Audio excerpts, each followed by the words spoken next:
네, 안녕하세요. 화요일의 남자 이상화 세무사입니다. 오늘 이 시간에는 2024년도 1월 23일에 발표된 23년도 세법 개정에 대한 후속 시행령 개정안의 주요 내용들을 다뤄보는 시간을 가져보고자 하고요. 내용이 워낙 많습니다. 역대급으로 많이 바뀌는 내용에 해당하는 것 같고 신설된 내용도 상당히 많습니다. 모든 내용을 다루기에는 시간이 부족하고요. 빠르게 올려드리다 보니까 굉장히 압축해서 여러분들 대표님들한테 그래도 필요한 부분이다라고 생각하는 부분들을 각 법에서 뽑아서 가져와 왔다, 이렇게 생각하시면 되겠습니다. 이번 시행령 개정안의 모든 내용들을 확인해 보고 싶으시다라면 기획재정부 보도자료를 참고해 보시면 좋을 것 같고요. 거기에서 궁금한 내용들이 있으면 댓글이라든지 문의하기 내용으로 추가적으로 질의를 해주시길 바라겠습니다. 일단 먼저 양도소득세 파트를 살펴보겠습니다. 첫 번째로 1세대 판정 기준에 합리하다라는 부분에 대해서 구체화되었는데요. 현행 제도는 배우자가 없어도 1세대로 보는 경우가 1, 2, 3번에 해당하는 경우가 있습니다. 개정안에서는 30세 미만 미혼자의 1세대 판정 기준을 합리화하기 위해서 1번과 2번 기준은 그대로 가져갔고요. 30세 이상인 경우와 배우자 사망 또는 이혼한 경우 이 부분은 똑같이 가져가고, 세 번째 나오는 부분에 대해서 소득 판정 기준에 구체화를 하겠다. 그래서 가에 해당하는 부분, 소유주택, 토지를 관리 유지하면서 독립된 생계를 유지할 것, 이 부분에 대해서는 그대로 가져가게 되는 부분인 거고요. 나 부분에 해당하는 부분을 구체화했습니다.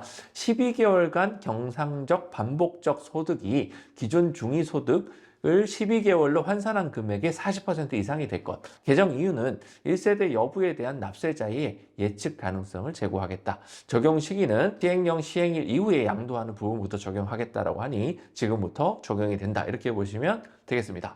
두 번째로는 세법상 주택 개념의 정비가 들어갔는데요. 개정 내용에 보면 소득세법의 88조에 대한 내용, 세법상 주택 개념의 세대원이 독립된 주거 생활을 할 수 있는 구조로 된 건물일 것을 포함한다, 구체화한다, 이런 내용이 있고요. 세부적인 주택의 구조를 시행령에서 위임하겠다, 이렇게 밝히고 있는데요.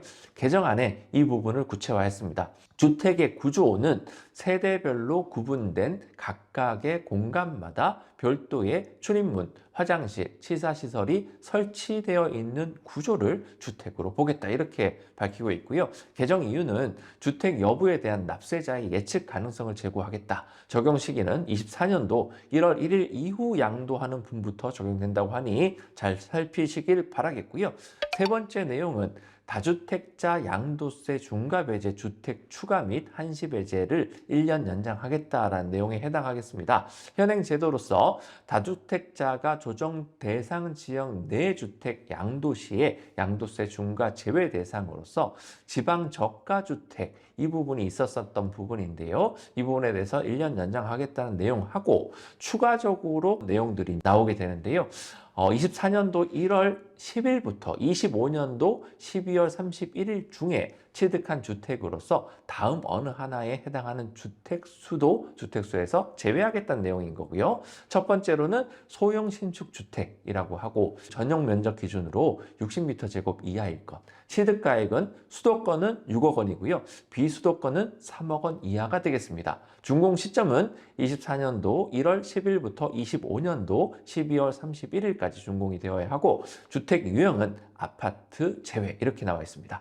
두 번째로 준공 후 미분양 주택에 해당하는 기준은 면적 기준으로는 전용 면적 85m 제곱 이하일 것, 취득가액은 6억 원 이하, 주택 소재지는 비수도권에 해당한다, 이렇게 되어 있습니다. 이렇게 살펴볼 수 있을 것 같고요. 법인세 파트로 넘어오겠습니다. 많은 대표님들이 법인세 파트에 대한 부분에 관심이 더 많이 있으시겠죠. 잉여금 자본 전환 시에 과세 범위를 합리화하겠다라는 부분이 있습니다. 상법상 자본준비금을 자본 전입할 때가 있습니다. 이런 부분에 있어서 의제배당의 과세가 되느냐 안 되느냐라는 부분이 있는데, 원칙적으로 자본준비금이 자본금으로 전입되는 시기에는 사실상 배당이 되지를 않습니다. 하지만 특별한 케이스에 있어서는 과세 형평성을 제고하기 위해서 의제 배당으로 과세하겠다라는 부분들을 예외적인 기준으로 두고 있는데요. 첫 번째로는 채무의 출자 전환 시에 채무 면제 이익이라든지 자기주식 등의 소각 이익이라든지 적격 합병 시에 합병 차익 중에서 피합병 법인의 자산평가 이익이라든지 의제배당 대상 자본 잉여금 중에서 1% 재평가 적립금이라든지 이익잉여금이라든지 이런 부분들에 있어서 과세하겠다는 내용인 거고요. 네 번째로는 적격 분할 시에 분할 차익 중에서 분할법인의 다음의 금액, 자산평가 이익이라든지 분할 감자 차익 중에서 1% 재평가 적립금,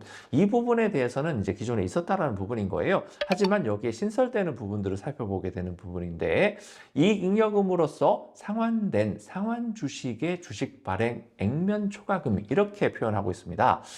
여기서 말씀드리는 상환 주식이라는 것은 회사의 이익으로 소각하기로 예정되어 있는 주식이다라는 부분인 거죠. 그래서 예전에 이제 많이 컨설팅 하시는 분들이 이 부분에 대해서 건드리면서 과세를 안 할 수 있다, 이런 식으로 했었던 부분에 대해서 이게 과세를 하고자 하는 움직임으로 보여진다라는 부분인 거예요. 그렇기 때문에 이 부분에 대해서는 저희가 추후적으로 영상을 또 준비해서 좀 더 구체화하는 과정도 좀 진행하려고 하고 있습니다. 개정 이유로서는 과세 형평성 제고 및 조세 회피 방지, 이렇게 두고 있고요. 적용 시기는 시행 일로부터 자본에 전입하는 분부터 무조건 하겠다, 이렇게 밝히고 있습니다. 다섯 번째로 나오는 부분들이요. 합병 분할 차익에 포함된 3% 재평가 적립금 감액 배당 시에 소득금액 계산 방법 규정이 나오고 있습니다. 감액배당이라는 내용이 또 나오고 있습니다. 법인세법 18조에 나오는 내용으로서 상법상 자본준비금 감액배당 시에 합병 분할 차익에 포함된 3% 재평가 적립금에 상당하는 금액에 대해서는 시행령으로 정하는 금액의 한도로서 과세하겠다라는 내용을 가지고 있고, 개정안으로서 신설이 되었습니다. 합병 차익에 포함된 3% 재평가 적립금 한도 금액이라는 것은 합병 차익 1번에서 2번을 차감하겠다. 1번은 피합병 법인의 자본금 및 의제배당 비과세되는 자본준비금 가로 열고 3% 재평가 적립금 제외 가로 닫고의 합계액에서 합병에 따라 증가한 합병법인의 자본금을 차감한 부분을 합병 차익으로 보겠다, 이렇게 표현하고 있고요. 분할 차익도 마찬가지예요. 분할 차익에 포함된 3% 재평가 적립금의 감액 배당 시의 한도 금액을 위와 같은 방식대로 분할 차익을 만들고 있는 부분이 있고요. 또 다음 내용으로는 한도 내 감액 배당 시 배당 순서를 정하게 되는 부분인데요. 3% 재평가 적립금이라는 부분이 첫 번째로 들어가고, 두 번째로는 이익잉여금, 과세 대상 자본잉여금이 들어가게 되는 거고요. 세 번째는 비과세 대상 자본잉여금이 들어가는 순서로 배당 순서를 정하겠다, 이렇게 개정이 되었고요. 다음 내용으로는 준비금 승계가 있는 경우에도 그 승계가 없는 것으로 보아서 계산하겠다, 이렇게 나오고 있는데요. 생각보다 복잡합니다. 그래서 이 부분에 대해서 저희도 지금 연구 중에 해당하는 부분이 있고요. 개정 이유는 과세 형평성 제고 및 조세 회피 방지다, 이렇게 나오고 있고, 적용 시기는 24년도 1월 1일 이후에 감액 배당을 하는 부분부터 적용하겠다. 그래서 예전에는 그 규정에 대해서 면밀하게 살피고 있지 않았던 부분에 있어서 세법상 이런 부분을 구체화하고 명확화하는 과정이 들어가고 있다, 이렇게 보시면 될 것 같습니다. 다음 내용으로는 자본잉여금 감액 배당 시에 장부가액 감액 명확하라고 되어 있습니다. 개정안으로는 자본준비금 감액 배당 시 장부가액 계산 방법을 규정하고 있는데요. 자본준비금 감액 배당 시 장부가액은 종전 장부가액에서 차감합니다. 감액 배당 시 받은 금액 중에서 과세되지 않은 금액만큼을 장부가액으로 하겠다, 이렇게 되고 있고, 개정 이유는 자본을 환급받은 경우에도 장부가액 조정을 명확하겠다, 이런 부분을 개정 이유로 들고 있습니다. 다음 내용으로는 유상 감자 차익 등 법인세가 과세되지 않은 의제배당 금액에 대한 수입배당금 입금불산입 적용 제외라는 부분이 들어가고 있고요. 법인세법 18조의 2에 2항에 대한 부분이 들어갑니다. 법인세가 과세되지 않은 수입배당금에 대한 수입배당금 입금불산입 적용 제외라고 나와 있고요. 재평가 적립금 및 합병 및 분할 차익에 포함된 재평가 적립금을 감액 배당하는 경우에는 수입배당 금액이라는 부분이 들어가게 되고, 다음 내용으로는 유상 감자 등 법인세가 과세되지 않은 경우로서 시행령으로 정하는 수입배당 금액, 이렇게 나와 있죠. 신설된 내용으로는 수입배당금 입금불산입 적용 시에 제외되는 수입 배당 금액 이렇게 표현이 되고 있고요. 유상 감자에 따른 의제 배당 금액, 의제 배당이라고 하는 부분은 주식 등 취득가액을 초과하여 수취하는 감자대가다 이렇게 표현하고 있습니다. 다음 내용으로는 자기주식 보유 법인의 잉여금 자본 전입 시 발생하는 의제 배당 금액 이렇게 나와 있습니다. 개정 이유는 이증과세 조정 합리화 및 조세 회피 방지 이렇게 두고 있고, 적용 시기는 24년도 1월 1일 이후에 배당받는 분부터 적용하겠다 이렇게 두고 있습니다. 자, 8번째 내용이 나옵니다. 많은 분들이 관심을 엄청나게 두고 있죠. 업무용 승용차 손금 산입 시에 전용 번호판 부착 요건 추가가 됩니다. 녹색, 초록색 번호판을 얘기합니다. 현행에 있는 요건들은 업무 전용 보험 가입을 요건으로 두고 있죠. 하지만 이 부분은 당연한 내용이고요. 가장 핵심이 되는 부분은 법인 업무용 전용 번호판을 반드시 부착해야 한다. 이 번호판을 부착하지 않는다라면 어떠한 현상이 있다 하더라도 법인의 비용으로 할 수 없다 이렇게 되어 있습니다. 국토부 장관이 정하는 기준에 따라서 부착 의무 대상 차량인 경우에는 24년도 1월 1일부터 시행하겠다라는 부분에 해당을 합니다. 이 부분에 대한 내용은 상당히 다룰 만한 여지가 있기 때문에 후속 영상으로 굉장히 빠른 시간 내에 다시 올려드릴 거를 약속드리겠습니다. 자, 다음 내용으로는 국고부조금 등으로 취득한 사업용 자산가액의 송금산입 범위가 확대됩니다. 국고부조금으로 취득한 자산가액은 송금산입을 할 수 있는데요. 지금까지도 농어촌 전기공급사업촉진법이라든지 전기사업법이라든지 사업기반시설 민간투자법이라든지 이런 법들이 있는데 추가되는 법이 하나 더 생겼습니다. 산업기술혁신촉진법이라는 부분이 추가가 되었다라는 부분으로 살펴보면 되겠습니다. 다음 내용으로는 상속증여세법이 나오게 됩니다. 혼인 증여재산 공제의 반환특례 사유가 신설되는데요. 상속증여세법 53의 2에 해당하는 부분에 해당합니다. 공제를 받은 후에 약혼자의 사망이라든지 시행령으로 정하는 부득이한 사유가 발생한 경우에는 발생한 달에 말일부터 3개월 이내에 증여자에게 반환하는 경우 처음부터 증여가 없었던 것으로 보아서 증여세를 면제하겠다. 이 부분에 대해서 구체화했죠. 반환 특례 사유 중에서 약혼자의 사망이 있고요. 민법 804조의 각 호의 약혼 해제의 사유가 해당합니다. 자격정지 이상의 형을 선고받은 경우라든지 약혼 후 1년 이상 생사가 불명하다든지 불치병이 걸린다든지 혼인 준비 중에 파혼하는 경우라든지 이런 부분 중 중대한 사유에 해당하는 경우에는 약혼 해제 사유에 해당한다. 그렇기 때문에 이 부분에 대해서 24년도 1월 1일 이후 증여받은 분부터 적용하겠다. 이렇게 개정이 나오고 있고요. 다음 내용으로는 가업상속공제의 사후관리가 완화가 됩니다. 계속 완화되고 있죠. 표준산업분류상 중분류 내 업종을 허용한다. 이렇게 되어 있는 부분에서 중분류가 대분류까지 확장이 됩니다. 가업상속 지원을 확대하겠다는 내용에 해당을 하는 거고요. 시행령 시행일 이후에 업종을 변경하는 분부터 적용이 되니 좀 많은 분들이 활용을 하셨으면 좋겠다라는 마음에서 가져와 봤습니다. 그리고 다음 내용으로는 서화골동품에 대한 보충적 평가 방법에 대해서 개선을 하겠다라는 부분인 거예요. 지금 현재의 규정으로는 2인 이상의 전문가가 감정한 가액의 평균액을 두고 있고요. 감정평가 심의에 감정가액이 있는 경우에는 맥스값으로 가져갑니다. 감정평가액하고 감정평가 심의회의 감정가액 중에서 높은 가액으로 하게 된다. 단서가 신설됩니다. 다만 감정평가액이 감정평가 심의의 감정가액의 150%를 초과하는 경우에는 감정평가 심의회의 감정가액으로 하겠다라고 단서 규정을 잡고 있고요. 특수관계인 간의 양도 또는 양수하는 경우에 한해서만 적용하겠다고 하니 이 부분에 대해서 잘 살펴보셔야 될 것 같습니다. 적용 시기는 시행령이 시행되는 이후에 상속이 개시되거나 증여받는 부분부터 적용된다. 이렇게 살펴봤습니다.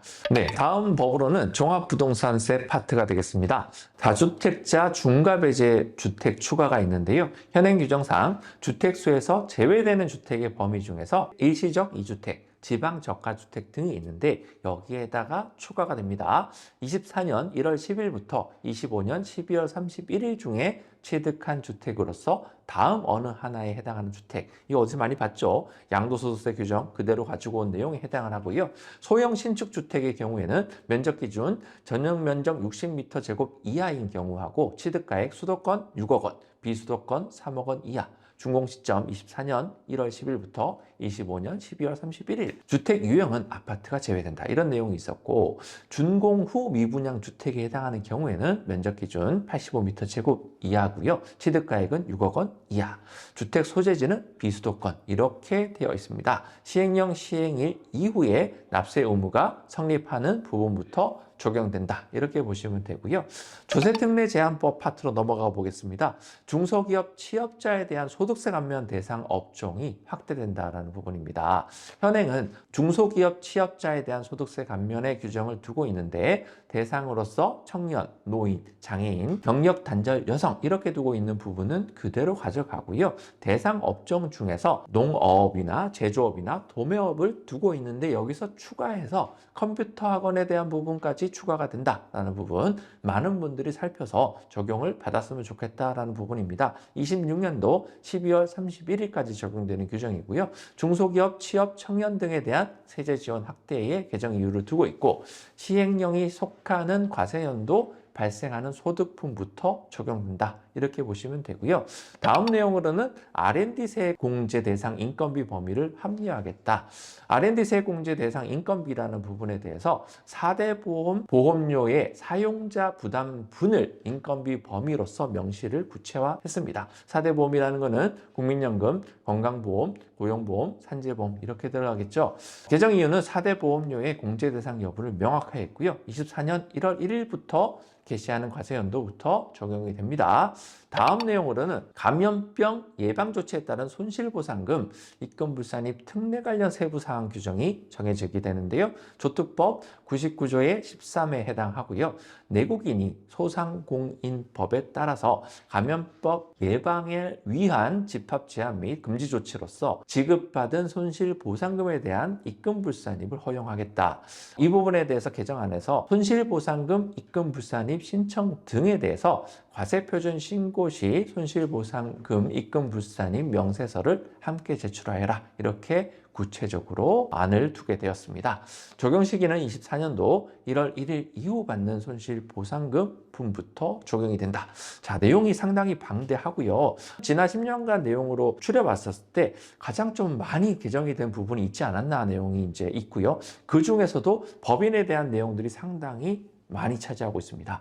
감면배당 관련한 부분이라든지 자본거래에 해당하는 자본잉여금 파트에 대한 시행령도 상당히 개정이 됐습니다. 이 부분에 대해서도 저희가 후속 연구를 해서 영상으로 다시 만들어 드리도록 하겠습니다. 1월 23일에 개정되었고요. 저희가 굉장히 빠른 시기에 정리해서 올려드렸기 때문에 가장 시의적으로 빠르게 올려드렸다. 이렇게 자부해 봅니다. 오늘 내용이 마음에 드셨다면 구독, 좋아요, 영상을 알차게 만드는 데 도움이 많이 됩니다. 다음 시간에 뵙도록 하겠습니다. 이상화 세무사였습니다.